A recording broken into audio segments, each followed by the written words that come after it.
Thank you for tuning in to Truth TV News.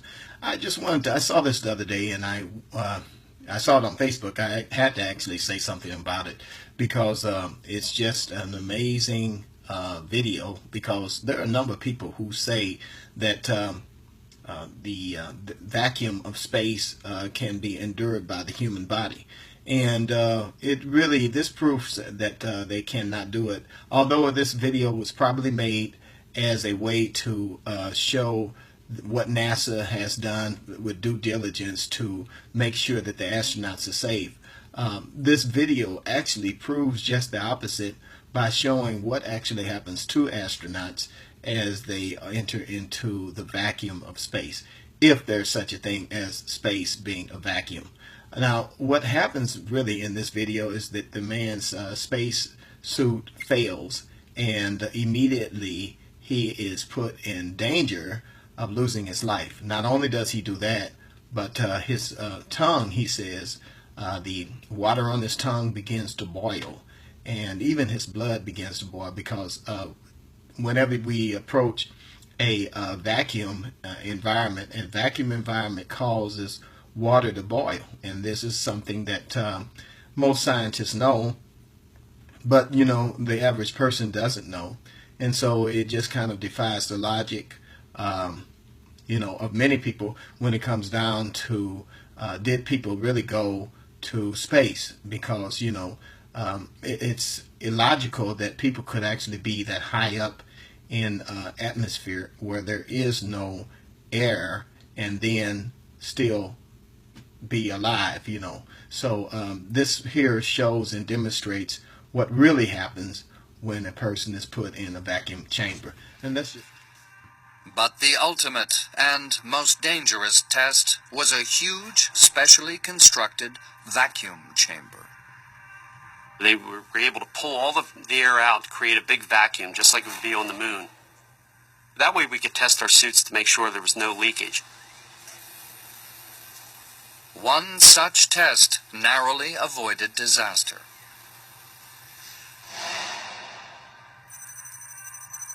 Jim LeBlanc was the test subject in the vacuum chamber. Cliff Hess, the supervising engineer outside. Jim, while you're exercising, I'd like you to stay intermediate all the time, okay? I'm pretty cool right now. Okay, well, you'll warm up here in a minute, so let's stay right here if you can stand it. The testing started just normally, like they all do. And Jim was out of vacuum in the spacesuit. I feel pretty good here. With all the air sucked out, all that protected him was his pressurized suit. Then something happened. I heard over the headset that he was losing suit pressure.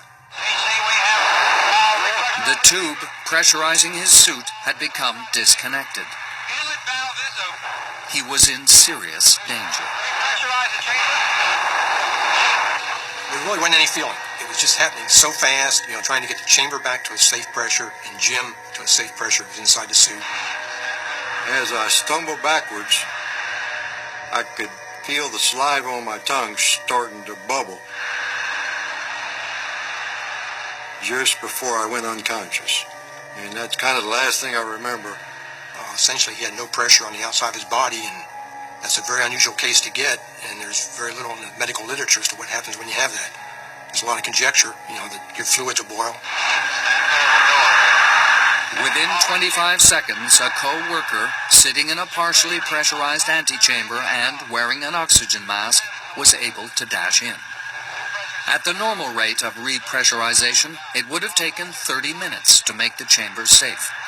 Hess repressurized it in just over a minute. That's much, much faster than you would ever come down in an airplane. It would really hurt your ears if you did that. Finally, it was safe to let a doctor in. Miraculously, LeBlanc had already regained consciousness.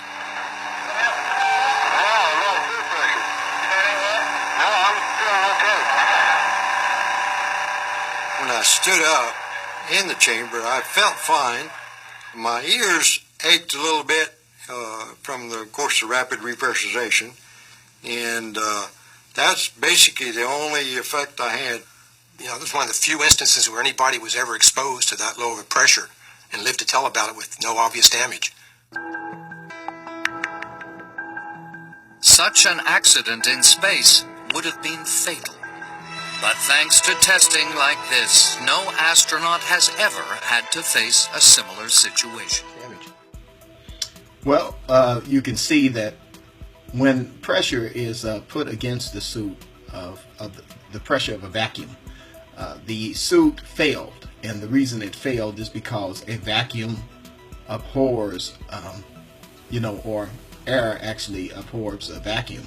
A vacuum and air and a pressurized environment would not last or would not be able to continue to maintain pressure around the vacuum. A vacuum actually will rip a suit to pieces.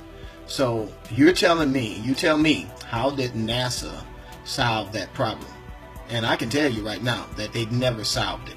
They were never able to solve the problem. There were so many unknowns to going to the moon and what they believed was out there, that there was no way they could complete that mission. Not only did they discover that, but they also discovered that we can't even leave the Earth at all.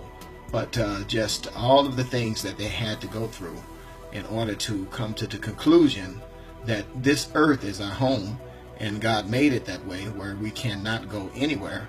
And if any person thinks that they're going to leave the Earth, they're foolish. And that's just basically what we come to discover. Well, anyway, that's it. I just wanted to say that to you. You let me know what you think about this. Like, subscribe, or don't. But remember, until next time, that Jesus is the light of the world, and the truth shall set you free.